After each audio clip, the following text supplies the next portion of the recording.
right, well, why don't we get started? Mary should be here in a minute.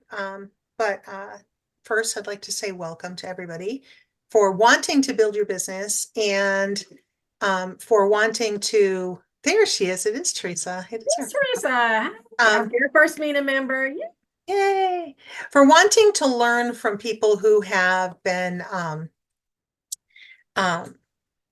successful doing what they're doing. Okay, Joe and I are gonna kind of lead the meeting tonight. I have a very successful notary business and I do not work a full-time job. This is it. It's all I do. Joe has a very successful notary business and he does work a full-time job.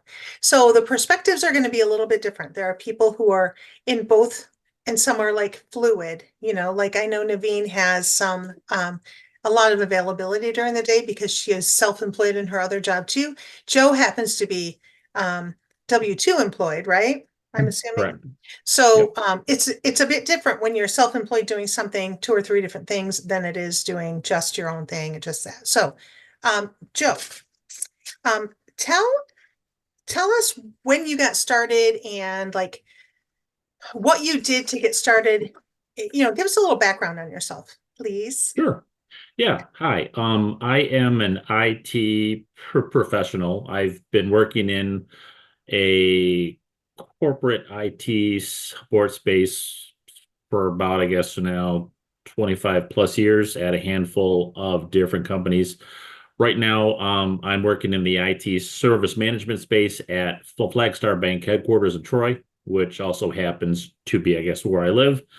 In 2008 and again in 2018, I was impacted by cuts within IT companies. And both times I kind of had to start from scratch because especially in 2008, IT work in this area was extremely hard to find. So I did a whole bunch of different things on the side until I got into something else in 2011. And I was there until IT cuts hit again in 2018, and then I had to scramble to find something else. I ended up being kind of underemployed, you might say, in the healthcare IT space, working for Henry Ford Health. And I wanted something that I could do on the side to help add to my income, but also something that if I were impacted again, I wouldn't have to start from scratch. I could just accept basically more work, right?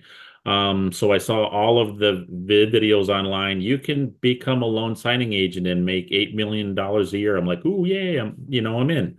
So I found out I could be a notary. I could actually travel out to see people, and I could charge a fee for that. So I took my classes.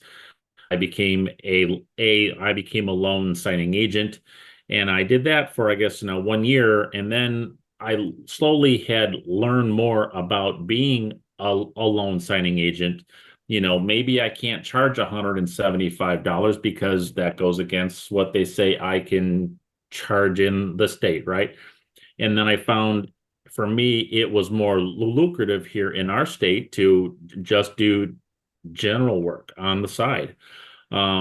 So I started to do that, and then I finally got a job where I was hoping to be 2 weeks before COVID hit in about, I guess, 2020. So since then, I have been working at the bank full time and still going ahead to do this on the side. And as I have grown and marketed myself, I'm actually turning down more work than I was before because sometimes I get calls for people that have to have something done during the week, during the day when I'm at work, and of course I can't accept those jobs. So that's kind of how I got to where I am now. Thank you for that. So let's go do a little back and forth. The way I got to where I am now, um, I got my commission sometime in the very beginning of 2021. Don't know why I did it because I had COVID brain fog, but I did it and I'm glad I did it. And shortly after that, I saw in another Facebook group that there were meetups And since um, there was no direction for us, so to speak, so we were literally being asked to go do a job that we didn't know how to do.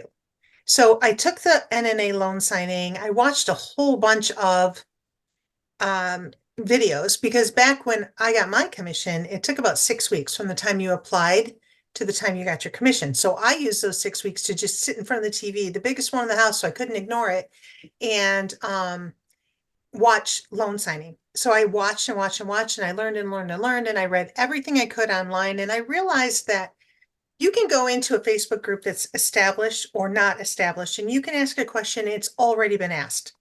There's nothing that hasn't been asked because it's already out there.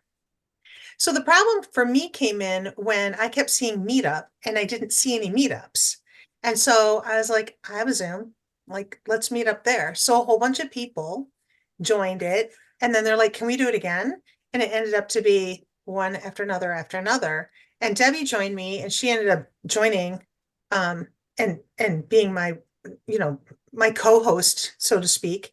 And it took off. So I quickly found that general notary work was more lucrative than loan signing because I don't do math, I do numbers, but I want to know how much.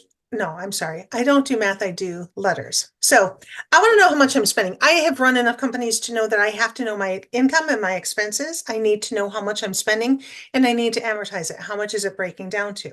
So I knew when I bought my printer, how much, like how many loans am I going to do per month, multiply by 12. How much paper do I need? How much toner is going to be used? Like break it all down. It's all there. I mean, you know that there's 5,000 sheets of paper in a case, right? Is it 5 or 50? I don't know. Um, and you know how many paper pages will print for toner. And you know if you're using paper clips and binder clips and all of those things are expenses that go into it.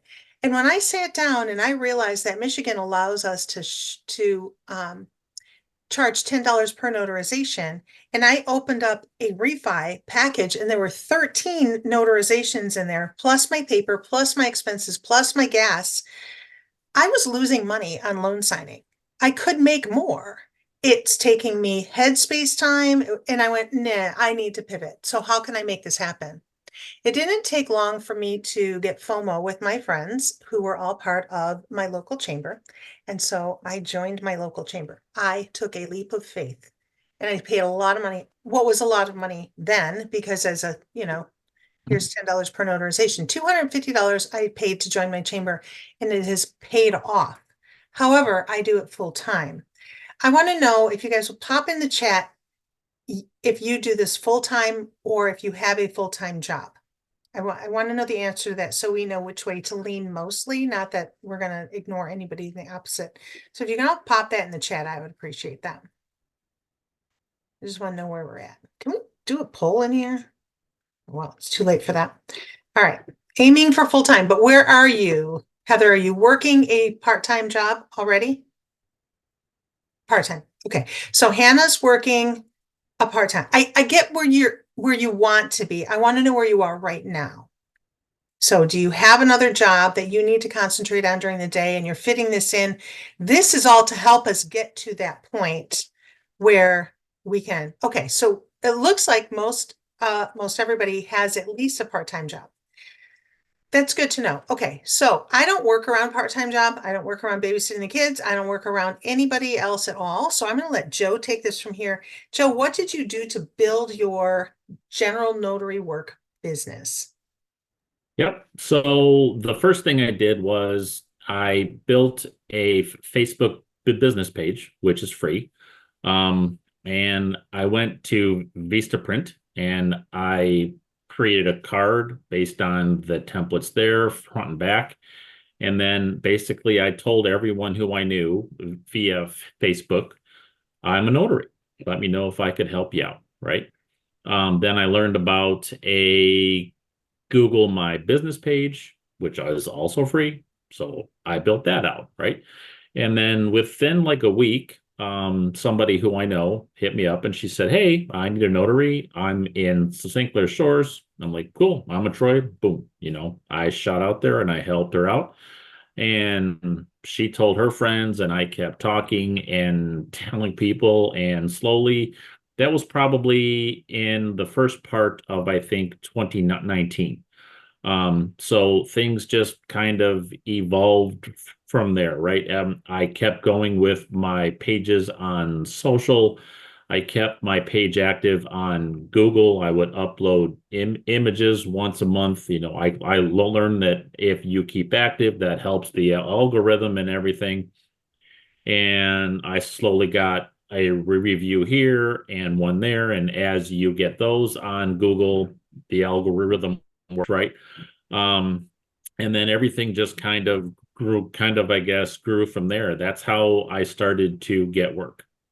Got it. Wonderful. So that sounds very similar to how I started to get general notary work also. Um, I have a background in sales and sales training. So one of the things I always taught everybody, and this is one of those things you're going to want to write down. Everyone you know should know that you're a notary. Okay. Do not skimp on that. I have a cousin who lives not too far from me, but I haven't seen her since we were kids. And I got a call from her neighbor the other day because she needed a notary. So even though I haven't talked to my cousin in all that time, we are friends on Facebook, and she did put on there that she shared or whatever. Somehow she shared that I'm a notary and she called for a notarization. The neighbor did. That's what happens. Now, do my neighbors next door know I'm a notary? Probably not. But I don't think they're doing anything that they need a notary for either. I don't know what's going on. Anyway, I constantly think about that. I don't have anything in my yard that says I'm a notary.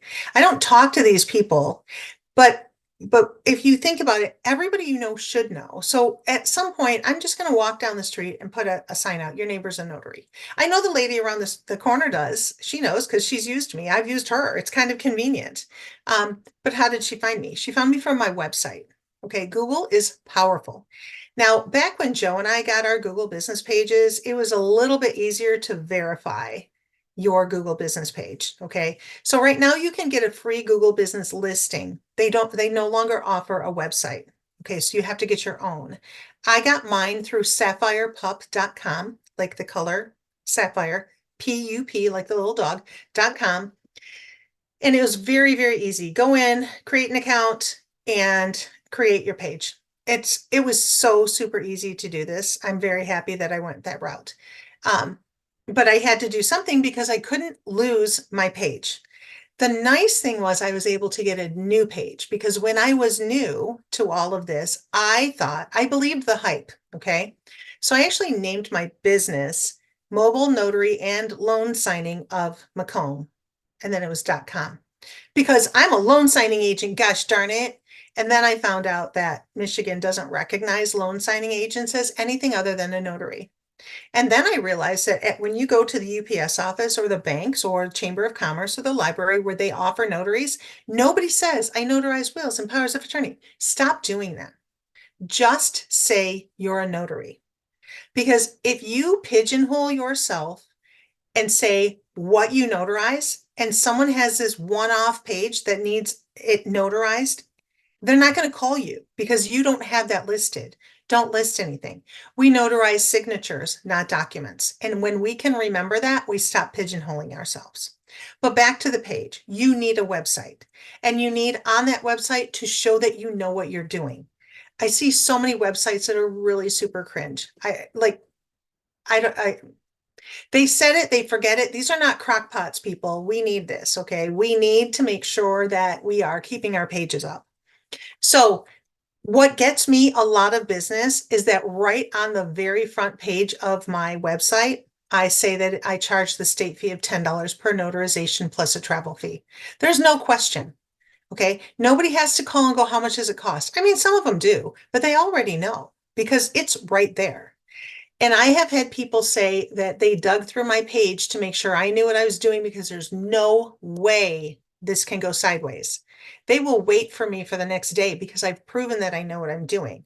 So professionalism is absolutely the key. You absolutely need to, it's now more steps to verify your business. They want a video. They want to see that you are human. And then there's this whole business, I don't know, you have to prove that you're real if you have an LLC in Michigan, BOI, whatever it is. We've got links on our page. But Google and the government are cracking down to make sure that you're legit. Follow the steps, because if you aren't verified, if people don't see that you're real, they're not going to hire you. There are too many people who are afraid of all the scams that are out there. Don't be putting that in there. My website address, I changed it to mobileNotaryofMacomb.com. I took out the loan signing. Nobody, listen, if somebody's looking for a loan signing agent, they are not going to your website to do it. They're going to a title company, or they're going to a signing service. So get that out of your name, take it off your business cards. It's not what people are looking for. When you start advertising, it has to be, what is my customer looking for?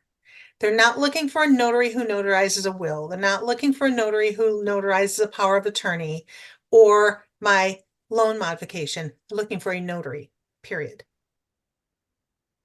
Go ahead, Joe. No, I was agreeing. All right, good. Okay, cool. Can I make a comment? You may. I'm taking notes on the side that I'll post for everyone. But you mentioned a couple of things like be professional, and you talked about your website address or your company name.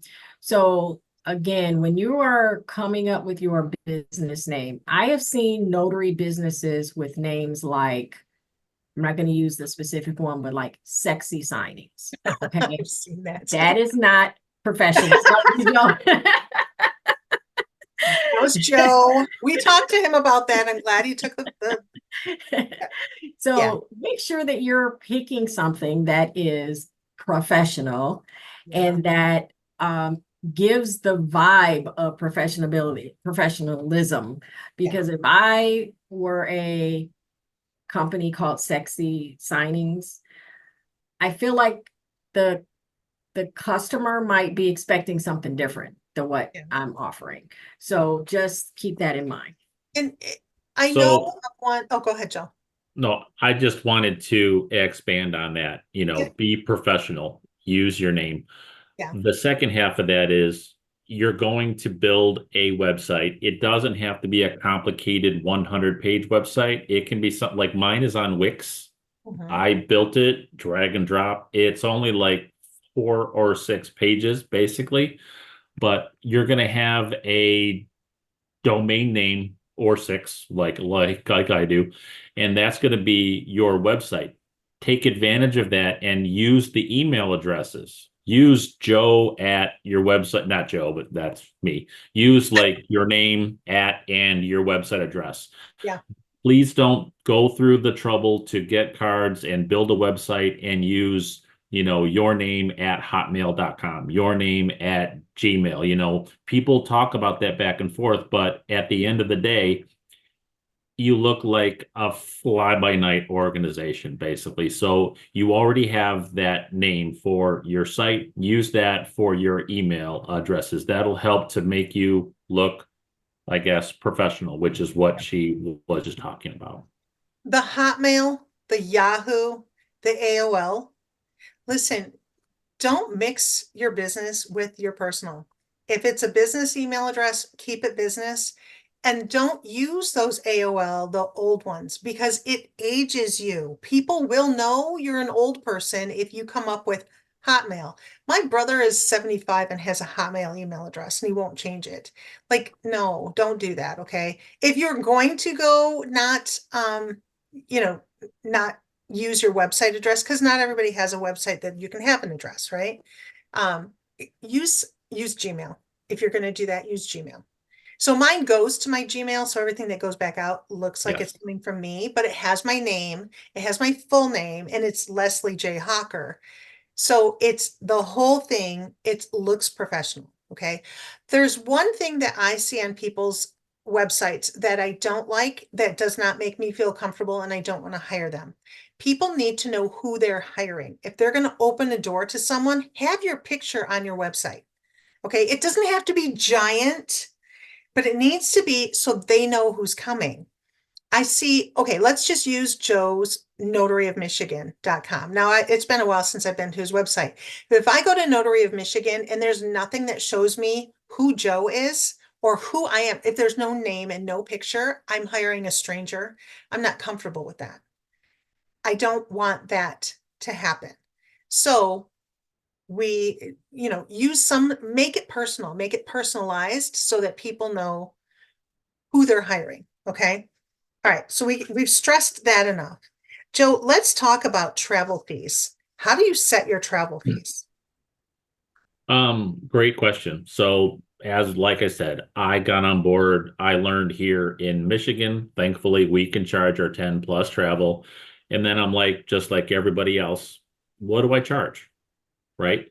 So what I did, I researched websites of people in Southeast Michigan, no notaries, and I wanted to find out what they charged. And then I found that, what not everybody gives their actual fees, which is fine.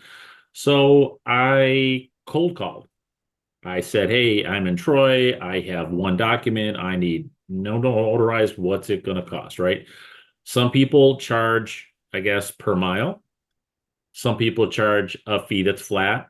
Some people, and I don't really get this here in Michigan, they charge only what they can claim on their taxes in Michigan for mileage, which might be 62 cents a mile, I think something like it's that now. 67.5 now. Yeah.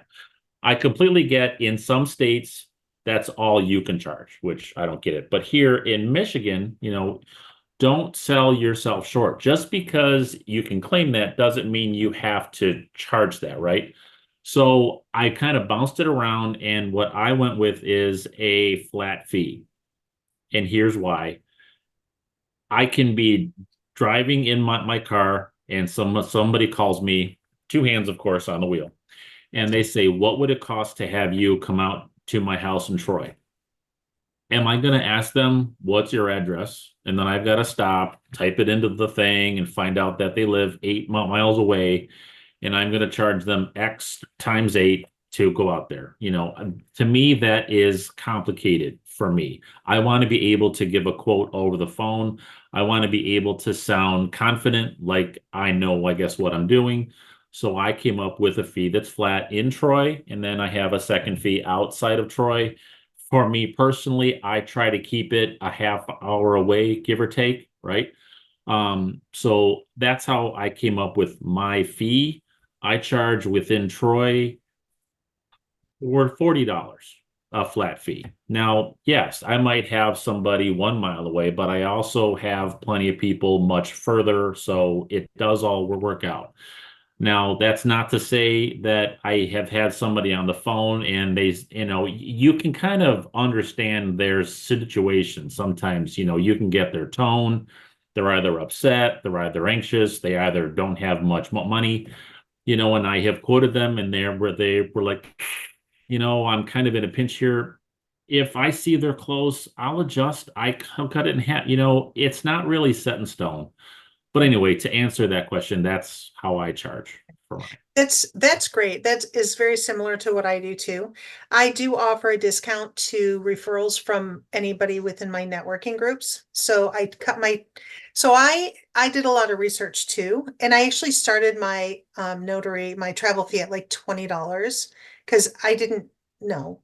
And then I raised it to 25 when gas prices started going up because gas prices were going up and it costs more.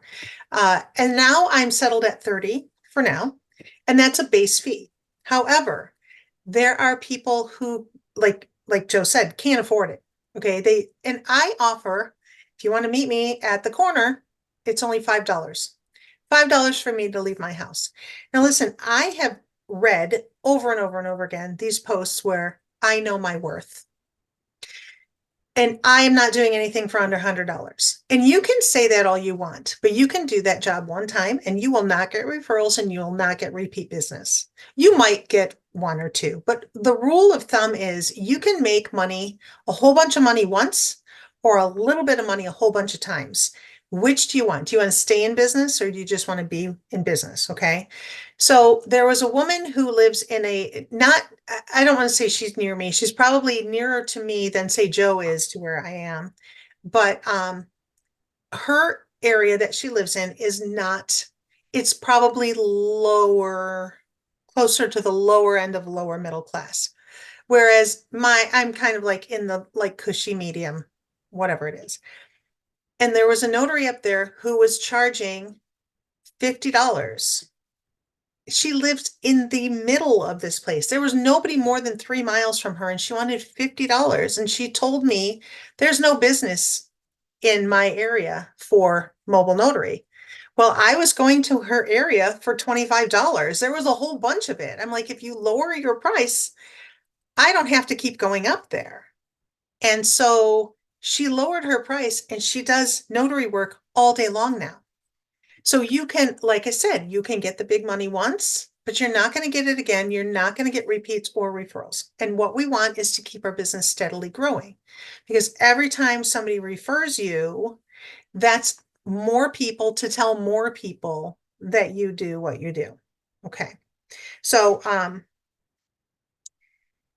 I like your idea of knowing off the top of your head, because there was for a while a spreadsheet going around out there where you type in the zip code and it would populate how much it would cost. And I'm not doing math. I already said I don't do math. Oh, my referral, I get 50% off my travel fee because everybody who they're referring is like within 4 miles of me. So $15 is fine.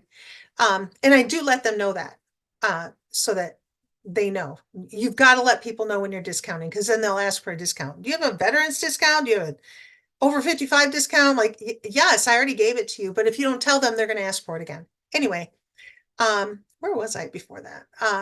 Oh yeah, I don't do math. So I'm not going to stop and put anything into a spreadsheet. That flat fee works so well. And like Joe said, if they're going, oh man, look, I had a guy who I charged him a $40 travel fee because he wanted me like in Rochester Hills or something. And I mean, that's a haul, but he had 25 documents, maybe 30, he said. I waived the travel fee. I will take all your $200, no travel fee. I'm fine with that. So there's nothing, just because you say it doesn't mean you have to keep it.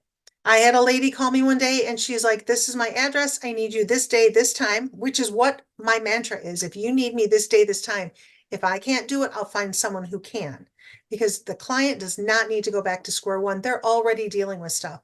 Our clients are dealing with their elderly parents and the people who they've got enough on their mind. Dialing for a notary is not gonna, they don't like that. And I sometimes am the fourth person they've called, and I'm the first one to answer the phone and nobody has called back. So answer your, like Debbie says, answer your damn phone. For sure.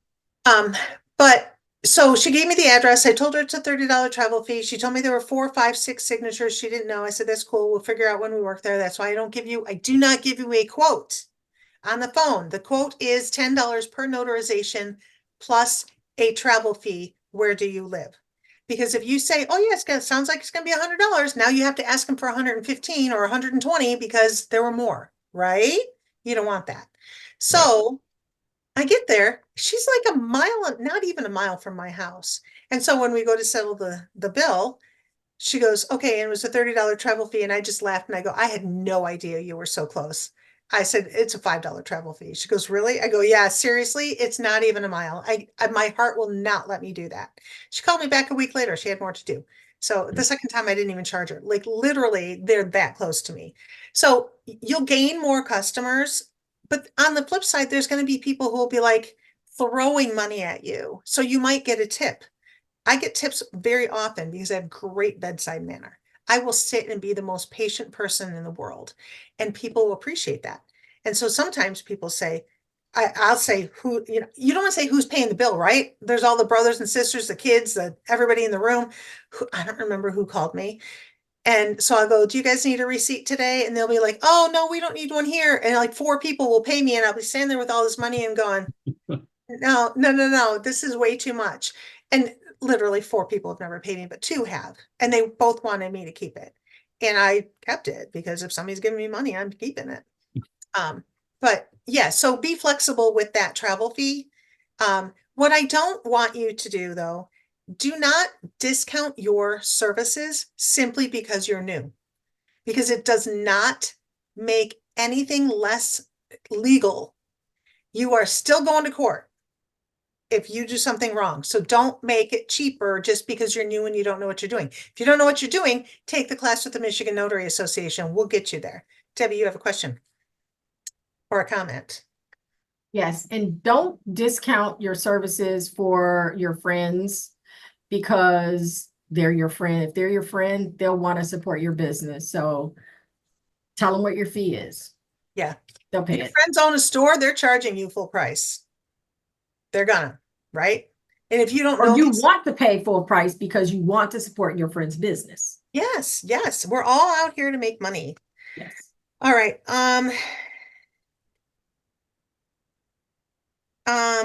Let me see. Joe, what do you do when you have a call come in for during the day? Like, what is your standard procedure to go? I need somebody at 1 o'clock at the hospital down the road from you. What are you doing with that? Great question. As I said, often during my workday, I turn down work, right? Because I'm not going to put my full-time job at jeopardy for Right. one signing, right? Mhm. I tell them the earliest that I have available is this day after 5. If you do have to have it done at that time, I do have a colleague I can refer you to, and then I turn to the website and I find somebody. But I don't ever tell them I work a full-time job and I'm only available weekdays after 4. Don't do that. Just I am not available. Then they'll come back and say, okay, how about Wednesday, Thursday, or Friday? I'm like, I'm sorry, this week is very, very busy. You just aren't available. They don't need to know why. And to be honest, they don't care why you're not available. You either are or you aren't. So that's how I handle that. That is so true, Joe. I'm so glad you brought that up. People don't care what's going on in your life. They have enough stuff going on in their own. Just, I like the way you put it. I'm not available. Deb, you had your hand up. Yep. I want to expound on what Joe said also. You don't have to, oops, sorry. I don't know. No, oh, It was spotlighted and then it changed. But yeah, anyway, you don't have to tell people you're new. When people call you, they assume that you are the authority. So act like you're the authority, even if you feel unsure. The saying, fake it till you make it. Act like you're the authority. So don't be like, oh, this is my first time on. So don't do that. Just, yeah. yes, I can do it, or no, I can't. Just stay calm, breathe, but don't let them know. Don't let on that this might only be your second notary job.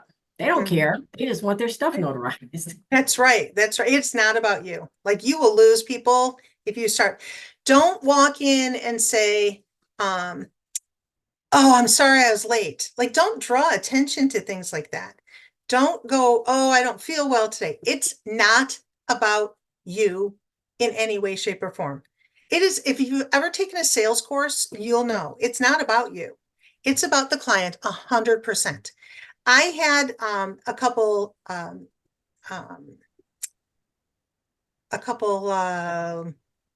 what do I call them? Witnesses that came with me one time. And the one I had said, I will find someone else if you're not recovered from surgery. And she's like, no, no, no, I'm fine. I'm fine. Well, she gets there, she's on crutches and she was huffing and puffing. And I was not happy about that at all. And we went in and she started talking to the other witness about what's going on in her life. And I was like, I just looked at the witnesses. I'm like, no, this isn't about you. Don't take your phone in. You're in there for 15 to 20 minutes tops. You could, whatever's there, leave it in the car. Whatever issues you have, leave it at the door. You go in, you make it all about them, and they will refer you. Okay. If you don't, you're never going to see these people again. You will never get a referral because you were not professional.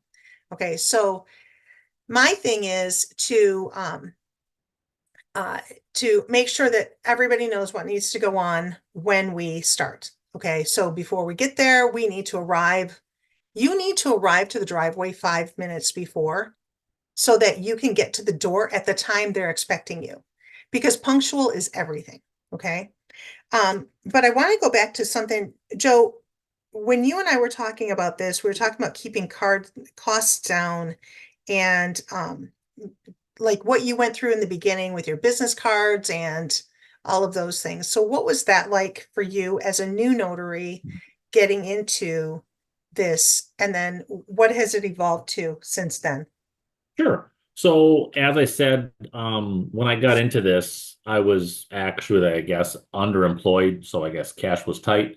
I wanted to get into this and not spend as much as possible. So, my cards, I went to Vistaprint, grab a template. This looks cool. Talk to my wife. She goes, yeah, do that. Boom, done. The website, for this, you don't need to pay somebody $1,000 to build a website for you. It doesn't have to be sophisticated. You aren't having people perform, I guess, e-commerce on this, right? This is boom. This is my page. This is me. This is what I do. This is how to contact me. That's actually all you need. Some some people they go so far as to be able to implement a way to set an appointment, that type of stuff. What you can add that, but you don't need to spend a lot. My website for Wix, I believe I pay 170 per year. That's it. My cards, you guys have had cards made. I think I pay $30 for like I guess 200 cards, two-sided. I don't even know. But that's how I was able to keep my costs down as much as possible. I didn't go and buy an expensive bag, right? I mean, got some pens from work. Shh, hush, they have an office supply cabinet, right? Got myself a little, I guess, clipboard, got myself some clips. You I'll can edit get that out of in. the video, Jeff. I don't work with them anymore, so we're good. This job, this being a notary, I've been so impressed. This is one of the lowest cost to entry things that you can ever do with your life. I mean, when I was going to sign loans, right? I bought the printer, the $400 printer, and I actually added it up once. I became a loan signing agent, including the course for No Notary 2 Pro, buying my printer. That alone was around the 650 mark combined. I got into this business and going for under $1,000. I Mhm. mean, I've been so impressed with how low the cost of entry is to this. Those are a couple things that I did to keep my costs down. Yeah, yeah. What kind of mistakes did you make? What kind of investments did you make that didn't pay off, or did you have any? You know, I don't really have anything that I did to have regret. I mean, back when I started, as everybody here knows, the state of Michigan says, all right, cool, you're a notary. Yeah. I was so not even talking about helping people to do a loan signing, just a notarization, because Mm, I knew how important this was and could I adversely impact, I guess, someone's life. I right. took the course that they offer through the NNA. It's like Notary Essentials, 60 bucks. Great course because they offer it specific to your state. I took a bunch of notes, I typed them all up, and I read it 9 times, and I'm like, cool, this is where I need to be. Now, with the courses and with all of these people in this room, you guys have got access to the best information on how to do this in our state than I ever had when I got started. So to kind of get back to it, honestly, I didn't network enough.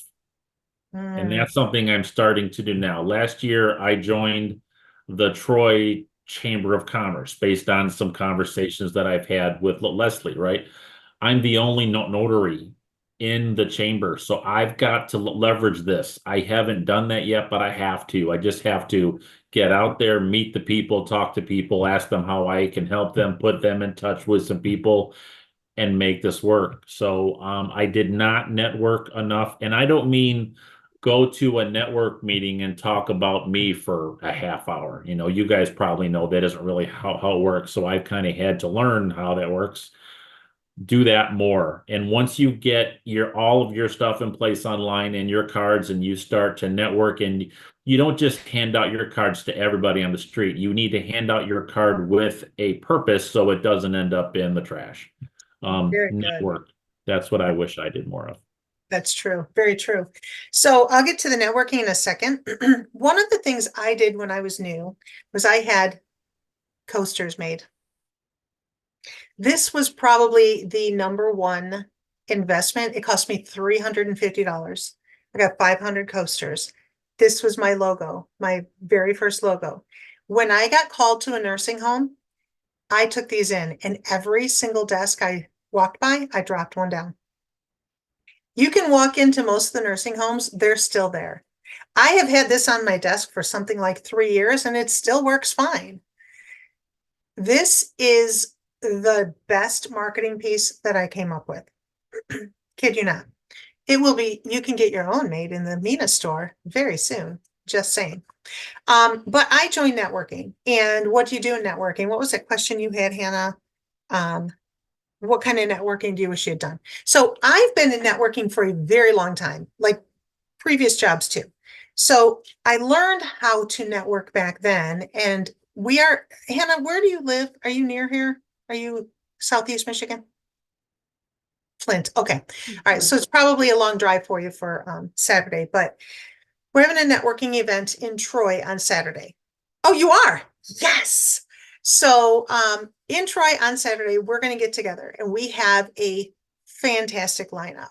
So it's getting settled tomorrow what it's going to be, but it looks like, I don't know where my notes are. I have notes somewhere on it. We are going to have Cindy Spar. Cindy owns 2 networking connection groups, okay? Where all she does all day, every day is connect people.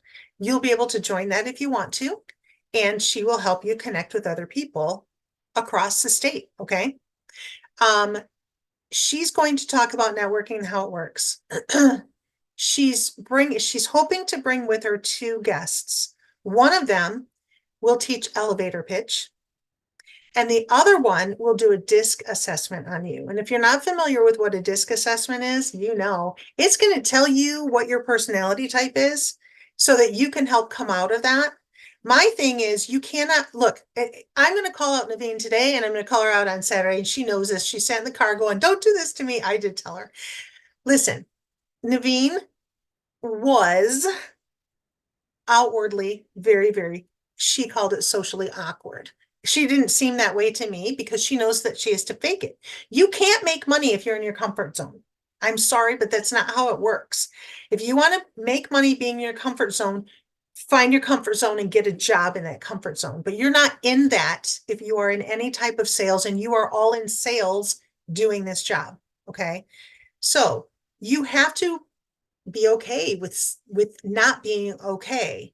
And you have to realize that nobody's going to hurt you. No one's going to laugh at you. We're not in grade school anymore. No one is going to, thank you, Hannah. No one is going to ridicule you. No one is going to shake your hand and go, "Oh my God, it's soaking wet." They're not going to do that. All the things you think are going to happen, it's not going to happen because we are all now mature adults who don't treat each other like that anymore. Okay. I was at an event today where I was outside and it was hot, and I was not prepared for that because when I got up, it was 58 degrees. And when I got dressed, it was 62 degrees. And when I got there, it was 75, and I was dying in my sweatshirt. But I walked up to Senator Hertel no matter what, and I shook his hand, and my hand was dripping with sweat. And he didn't say, "Oh my God, Leslie, what happened?" He goes, "It's so good to see you," and brought me in for a hug. That's what people are doing for you now. Okay. So you want to make money, you have to be who people expect you to be. You have to be the professional. You have to know what you're talking about. when you do your elevator pitch, which I don't like that term, it stems from the only time you could talk to the executive is when you got in the elevator with him. So you had like 30 seconds till you got to the top floor. It's not like that anymore. Now we're in this big circle. We say, hey, I'm Leslie with Mobile Notary of Macomb, or I'm Leslie with the Michigan Notary Association. Sometimes I say both. It depends on what venue I'm in. But I'm Leslie and I'm with the Michigan Notary Association. And I and my partner formed the Michigan Notary Association so that we could help notaries who get zero training. We are here to help notaries train so they know what they're doing so you can hire a professional and ethical notary. If you know a notary, send them my way. Leslie Hocker with the Michigan Notary Association. Practice that. Look in the mirror. Look at yourself in the mirror and see what your face looks like when you're doing it and see that nobody cares because we're all in the same boat. We're all standing out there going, I don't know what I'm going to say. And even though I can do a speech in front of 400 or 4,000 people, I really do not care if it's 3 people or 4,000. My heart still beats really fast every time I get up there. Don't think it doesn't just because I've been doing it for a long time. I have taught lengthy courses, 3, 4, 5 hours standing up there. And after a minute, it gets okay. And you get in the flow and you realize that nobody's hating you. But I'm telling you, when I stand in that big circle with all these people, and I know the guy over there started, I'm changing what I want to say based on who's in there. Sometimes I don't think about it at all because I want to kind of bounce off somebody who might need me. Like there might be a title agent there. There might be a lawyer there. There might be a banker there. There might be someone who works with old people there. I want to hone my pitch to who's there. Because when I walk in a room with 40 people, I'm going to say I need to meet 3 people today. And when Joe said, don't just hand your cards out willy-nilly, that's what he means. You don't walk somewhere and then just hand out your cards. Nobody cares about that. They're going to go in the trash. Okay. Look at business cards. They're just sitting there because nobody made an intimate connection with me. 3, set your sights on a percentage. And 3 is really healthy for me because I don't have time to follow up with, obviously, with all of these people, but collect the cards. Concentrate on 3. Watch who's in that room. See who you want to talk to. Go to that person. Go to that person and say, hey, I'm Leslie and I'm a notary and I think I can help your elderly people who can't leave their homes. I'm there for you. If they need anything notarized, but also please make sure they keep their driver's license up to date. Like on their birthday, celebrate with them and ask them if their driver's license is up to date because we can't do anything without that. And that makes people think. And guess what? They remember that. I get messages all the time saying, hey, can you send me that paper for the homebound ID? Yes, I can. Absolutely. I can do that. And when you make good connections, they refer you. So I might not be able to use the painter in the room. Okay. But the painter's going to remember me because I'm going to make my mark. He's going to remember that I did a damn good 30-second, 1 minute, whatever pitch. And when he's in somebody's house and they're talking in the background and he's just rolling the walls and they're saying, well, we've got to find a notary. They got to come here. He'll say, hey, I've got one. You can call Leslie. Let me give you her number. And it's in this phone. That's the referrals you're looking for. It's not always use me. It's connect me. That's what networking is.